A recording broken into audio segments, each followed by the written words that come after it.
et aussi parce que ce sont des sports dont se sont emparées les nouvelles générations et on voulait renforcer ce lien entre les Jeux olympiques et les nouvelles générations. Alors le surf nous a déjà offert des images absolument exceptionnelles avec cette vague mythique à Teopo.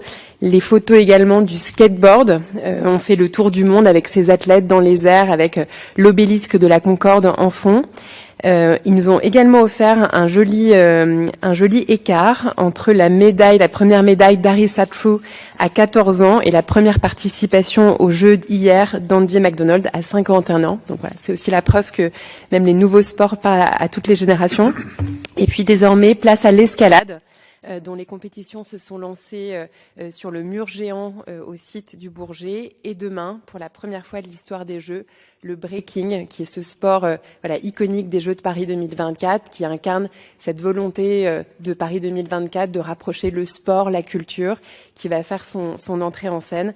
Et voilà, on a hâte de découvrir les premiers médaillés de l'histoire des Jeux dans cette discipline phare pour Paris 2024. Aujourd'hui, quelques mots rapidement. Donc la journée a commencé tôt avec l'épreuve la plus matinale de ces Jeux à 7h30 avec la natation marathon pour les femmes. Au total, ce sont 22 sites de compétition qui sont actifs aujourd'hui. On attend plus de 450 000 spectateurs. Et puis un point encore sur les célébrations des Jeux, c'est aussi l'un des grands succès de ces Jeux de Paris 2024. Ce sont plus de 4 millions de spectateurs qui se sont rendus dans nos sites de célébration partout en France. Et donc voilà, on est tous ici à Paris, mais ça nous rappelle que la fête est aussi partout en France. Donc n'hésitez pas à vous rendre sur ces sites qui seront l'occasion de vivre les dernières émotions des Jeux. Et donc peut-être un point pour dire qu'aujourd'hui c'est notre dernier daily brief avec le CIO. Marc, it was a pleasure.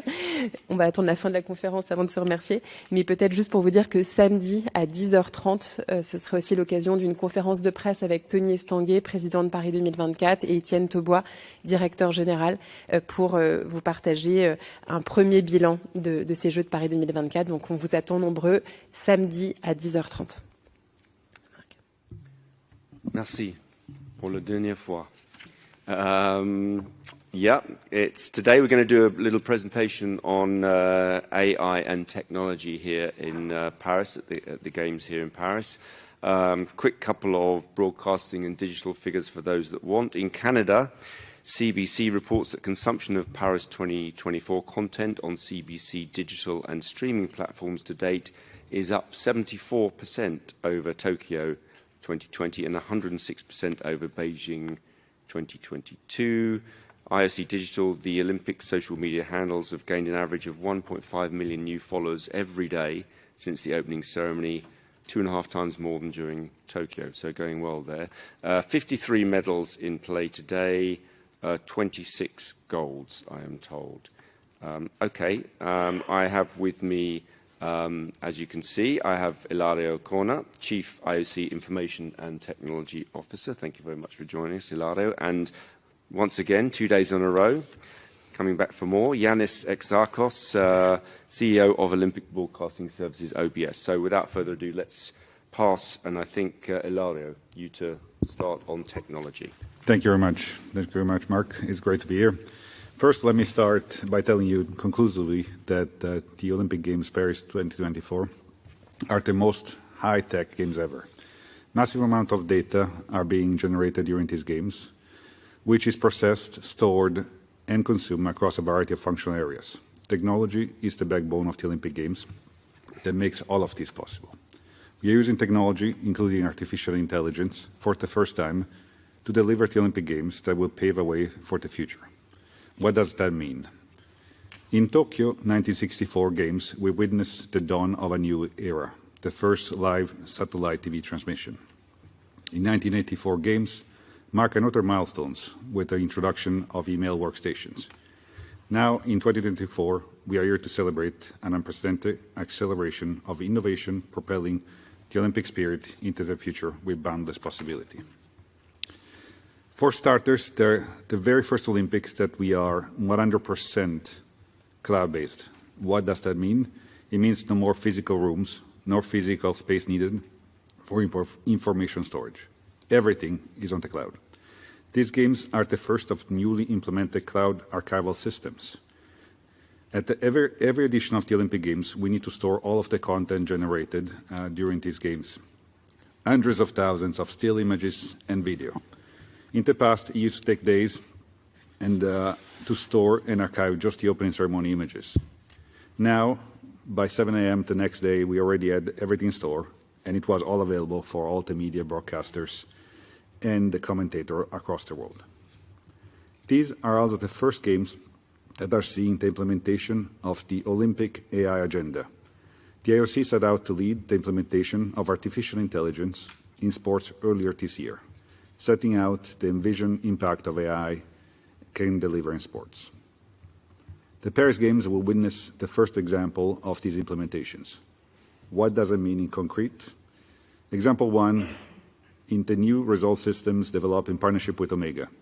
The cutting-edge computer vision system can track athletes to record various performance metrics, such as 3D graphics of a diver, with metrics such as their time and speed. Another concrete example is the concept of digital twinning that we have developed with our own partner Intel. These are digital representations of Olympic venues that have allowed us and Paris organizers to plan in advance. For example, we could foresee where we will need power, where we will need to place cameras, if there could be any accessibility issues, all without needing to be on site every time. Using these digital twins of the games venue, we can change the way we organize the games in the future, and we intend to do more of this, and we will look forward to Milano Cortina 2026 and Los Angeles 28. Here in Paris, we also initiated an enhanced energy data management project, implementing an energy expert tool that will enhance the collection, processing, and analysis of energy consumption, that will help future games organizers make more data-informed decisions to deliver fit-for-purpose and right-size energy solutions. Naturally, Alibaba Cloud and OBS are using AI-powered for OBS Cloud at Paris 2024, which my friends and colleague Yanis will speak more about it in a couple of moments. All of this was also the help of Deloitte, which unveiled the Olympic agenda with us by identifying AI solutions that will improve the operational efficiency and sustainability of future Olympic Games. Most importantly, we are servicing the people that are the heart of these games, the athletes. Through technology, by now you have heard that our AI-powered service to safeguard athletes from cyber abuse. Since the start of the Games, this system analyzed over 1.5 million posts in more than 35 languages. And from that system, already we have flagged around 97,000 potential abusive posts for review. We are also providing a chatbot services for athletes so that they can get answers to frequently asked questions, and with consistency. There are many, many ways in which technology will leave its imprint on these games. It may not always be that evident, while you are dazzled by the world records and extraordinary feats of the athletes. But in the background, technology is working towards changing the way we deliver the games. Thank you. Thanks, Ilario. Thank you very much, Ilario. Good morning, everybody. Bonjour. Ilario mentioned at some point how cloudized those games are, how much cloud is being used for the efficiencies of these games. And this is an area, and perhaps I can start with that, where in OBS we have been working early on since 2018, because there we saw a huge opportunity in making the broadcast operations of the games far more efficient and productive and sustainable. We are already at the third iteration, at the third generation of the OBS Cloud, which we developed with our partner Alibaba. We didn't really expect that the development of cloud in broadcasting will be adopted so fast, but if there's any place where it makes a lot of sense, it's the Olympics. So the Paris Olympics are the first games where international distribution, delivery, and processing of the coverage of the games happens more on the cloud than any other means of distribution. So the cloud as a means of distributing content is surpassing the other traditional means, satellite and fiber, which is a huge step forward. Yesterday I was saying that even though we produce so much more, even though broadcasters publish so much more content, actually we have a significant reduction in terms of power, 50% less than what it was in Rio. And also we have reduced the sizes of the space we take up, both in the venues and the IBC. The IBC here is smaller than Tokyo, far smaller than in Rio. So these are fundamental efficiencies which are enabled through our technology innovations that we do together with our partners. There's a parallel program with which we point to the future of broadcasting that we tested first in Beijing, Gangwon, and here we use it in the coverage of 4 sports. Together with Intel, we have designed a way of covering sports events which avoids the use of those huge trucks, the obi-vans that we carry around the world. So we have done it based on very powerful servers and purpose-made software for broadcasting. This is a virtualized version of an obi-van. The benefits are very obvious in terms of sustainability, flexibility, the things that you can do, the space that you take up, the power that you use. Here, shooting, judo, wrestling, and parts of tennis are being covered with that, and the results is what you see on the screen. We believe this is the start of a new phase in the way broadcasting will be done outdoors, in what we call software-defined broadcasting. Leaving aside a little bit the more technical side of efficiencies, which is though hugely important for an event like the Games, I would like to focus a little bit on what end consumers, what the audience can experience. And you may have noticed that in our coverage here, there are a number of new things, many of them, most of them, actually helped by the emergence of artificial intelligence. We have been working for a number of years, 6-7 years, on several solutions, and now those solutions are mature enough to be presented in the Olympics. You may have seen many of those multi-camera replays that we use across the sports, and I think they uncover more of the beauty of the sport and the technicalities of the sport. We have done that again with our partners of Alibaba. You have seen the use in some sports of stroboscopic replays that really show what the movements of the body of the athletes are, and we have developed that in partnership with Omega. With Omega, also you have seen that we have introduced many more intelligent graphics and data and many descriptions in many sports of elements that were difficult to be captured before without the presence of AI. We also use a number of innovations that are largely AI-driven in golf, in volleyball, in archery. You have seen how we identify exactly the direction of the arrows. One other area that we are very, very happy about the development is the area of delivery of automated highlights. The Olympics is a very, very dense event. You have so many events taking place at the same time. It's very difficult for the audience to keep track of what's happening. So highlights, quick highlights in every format are very important. Those traditionally required incredible amounts of resources to be delivered, and they were not delivered. It was very difficult to do. With Intel, we developed a platform that uses AI to deliver very, very fast, very accurate, and customized highlights. Since the beginning of the Games, this platform has delivered 82,000 different highlights that broadcasters have used to customize content across 129 different countries.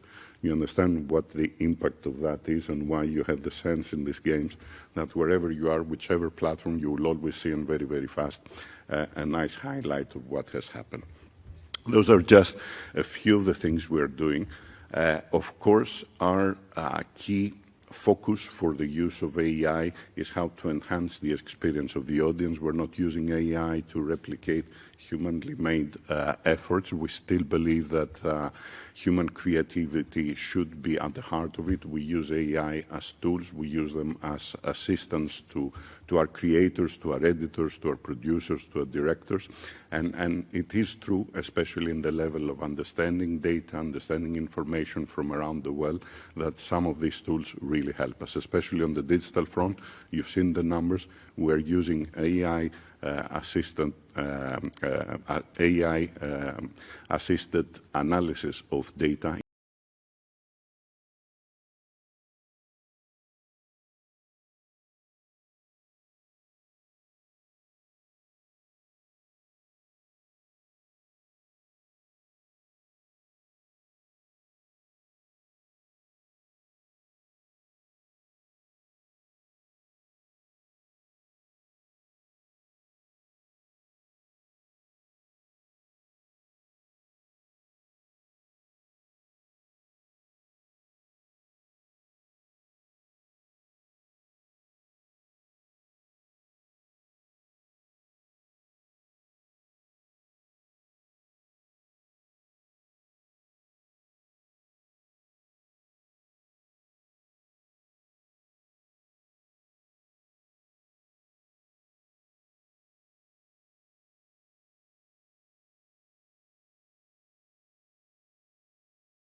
Thank you very much, Yanis and Ilario. Fascinating stuff. Okay, as ever, we will start with topic of the day, questions that you have.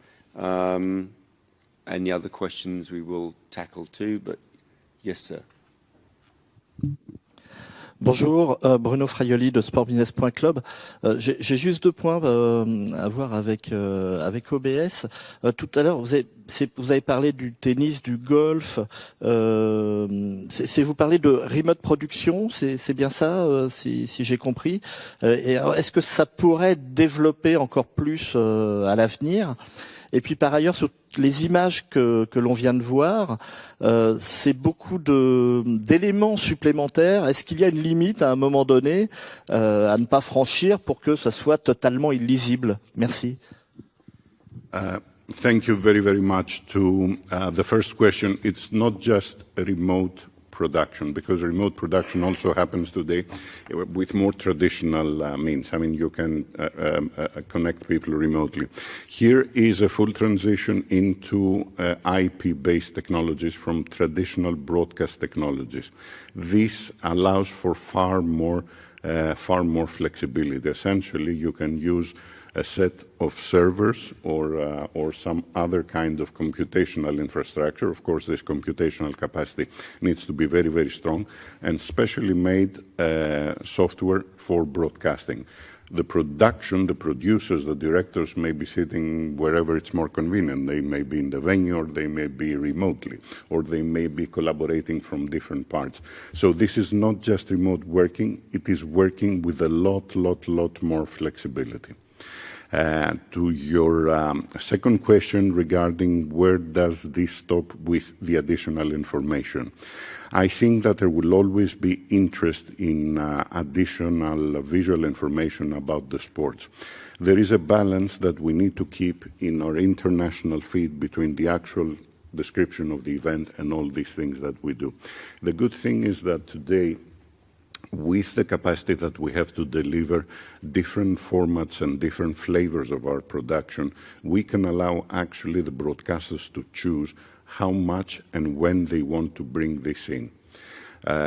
In the Olympic Games, actually for every sport we provide, almost for every sport we provide 2 feeds. One international feed, which is made up of measured use of additional virtual elements, things that we believe all broadcasters would like. And in parallel, we constantly provide to broadcasters opportunities to use additional enhancements like these ones. So the ones that you see in the international feed are much fewer than the ones we produce. But broadcasters use the additional ones if they want to give additional analysis after the events, or some of them sometimes do a parallel feed, which is actually a more enhanced feed.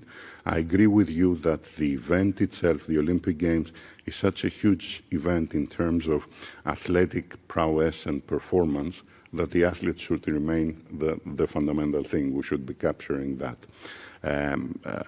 So my answer there is that we don't necessarily need to make a hard choice. We need to provide the options, and this is what we're trying to do to the broadcasters. But once a performance is great, people are interested in seeing more and more and understanding how this happened. Okay, more questions. Yeah, lady here. Yeah. Hello. In its latest statement, WADA has criticized the U.S. anti-doping agency for breach of the code. So what's your comment on that? Yes, I'll come to that in a second. I just wanted to check first before we had any more questions for Yanis or for Ilario, because I might let them go if not. But yes, gentleman from the Daily Star there.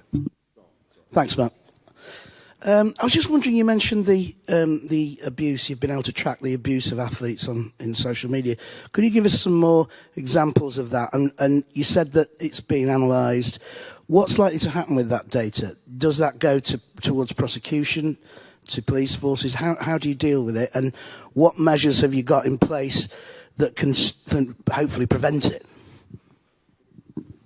No, I just quickly butt in there on this. It's for Lyra. Yeah, so I mean, I was just going to say we had a very good presentation which is still available on safeguarding. I can't remember what day from Kirsty Burrows, which you can find, which will run you through all the details of what we do and when and if we choose to refer it on to different authorities, which does happen. But Ilario, do you want to add to that at all? Nothing. Mark. Okay. Yeah, I mean, I would direct you to that because I think it's pretty detailed. Yes, Graham from AP. Thank you, Graham Nabar from the AP. On the use of the cloud and Alibaba, are we just talking about broadcasting here? Because I remember a few years ago, back in the day when Alibaba came on board, there was suggestions that, if they're doing the turnkey cloud systems for all the LOCs, that maybe there might be some resistance in Paris and, Los Angeles, given it's California's like the tech capital of the world. Was all that resolved over time? Sort of security implications and how it's all settled down. How has it all been resolved? Maybe to pick up the first part, yes, for OBS, the platform that we have developed with Alibaba is a video-based platform. This is for, it carries and processes video. Obviously, there are other functions of Alibaba cloud services for other areas of the committee. Maybe Ilario can be more granular on that. Well, yes, we are using Alibaba, and right now we work with the French authorities, the CNIL and ANSI, and yes, it is being used for the games. Okay. Any more questions on AI technology? Okay, gentlemen, thank you very much. I think I can release you. Thank you very, very much. Very much for joining us today. Okay, yes, sorry about that, but we'll come to your questions now. I suspect I'm not going to give you a very satisfactory answer because I think I'm going to refer you to WADA, but please ask your question. Just from Xinhua News Agency, just a question about WADA's statement. It criticized the U.S. anti-doping agency for breach of the code. So what's your comment on that? Thank you. I think for the time being, as I've already indicated, I don't really have very much to add to that. WADA have made their statement. I mean, obviously, we're working with all of our stakeholders, continue to work with all of our stakeholders to make sure that we have a good and robust world anti-doping system. Can't add anything to that, I'm afraid. Yeah, down here, Reuters. Yes, Carlos Groman from Reuters. Mark, a question on the Samsung smartphones. Have the North Korean athletes received Samsung smartphones just like all the other athletes? And will they be able to take them back to North Korea, or will they hand them back here before their departure? Thank you. I think won't surprise you to know that you take me by surprise on North Koreans and Samsung phones. I will find out for you whether that is the case or not. We'll come back to you with that one. Yes, sir. Morning, Sean Potter from Reuters. Could you please give us any medical update on the Ethiopian athlete, Lamisha Girma, who suffered a bad crash on the track last night? Thank you.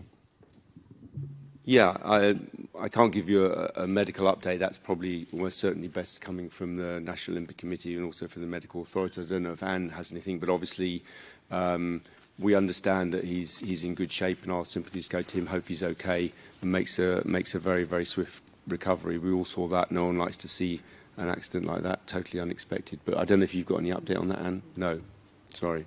I think best to go to the National Olympic Committee, who I understand are dealing with media inquiries. If not, come back to us and we will inquire for you of them. From AFP.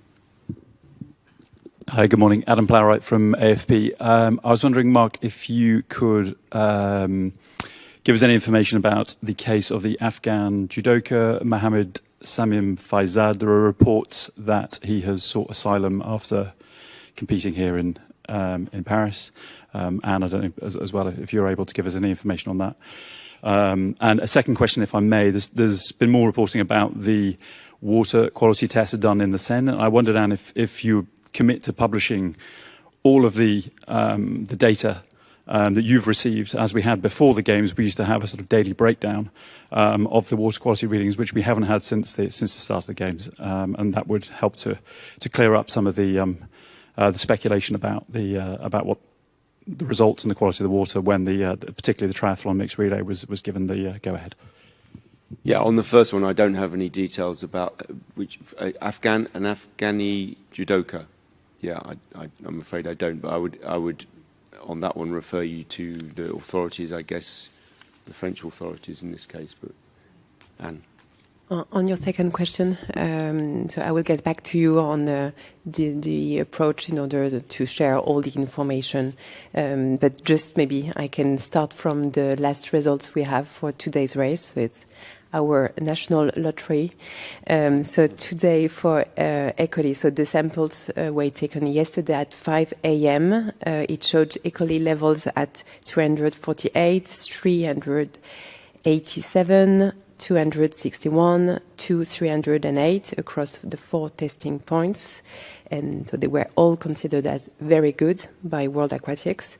And on the latest available data for Antero, so they were based on samples taken between 11 a.m. and 1 p.m. on the 6th of August, and they gave results of 184, 87, 93, and 104. They are all also considered as very good according to the World Aquatics criteria. So on your question, we'll get back to you. We need to also have the discussion with the international federations. Okay, I think we might be coming to a gentle end. As they say, this is the way the world ends, not with a bang but a whimper. No, and talking of which, here comes Graham. Over to you. Yeah, a whimper, I don't know. Should we talk about OnlyFans? A website I'm sure none of us in this room are familiar with at all. I think there's maybe been a question to Paris 24 as well. It's a regular Olympic story, athletes sort of auctioning their, not their medals, but their sort of equipment. They're just to try to raise money to pay for their costs. Some suggestions, some are advertising themselves on OnlyFans for people who like to see pictures of their favourite Olympic athletes. Is that a trend? I mean, it's been kind of confirmed from the site. Is that something you've been aware of, or have there been original ways? Have you been looking at my browser history, Graham? Is that what? I honestly, I'm not aware of, but I think I would assume that athletes are, like all citizens, are allowed to do what they can. Only friends, you say? Is that right? I'm about 20 seconds ahead of you on this subject. So. I think that is a suitable way to end. This is actually our last press conference together. As Anne said, you're back here tomorrow at Saturday at 10. I'm back here tomorrow with the President at 4 o'clock, and I will be announcing at 2 the Athlete Commission results for those that want them. Thank you very much to everyone. Thank you particularly to Anne, and enjoy what's left of, well, there's still four full days, so still plenty to go wrong. Thank you very much. Cheers. Thank you very much. Bye-bye.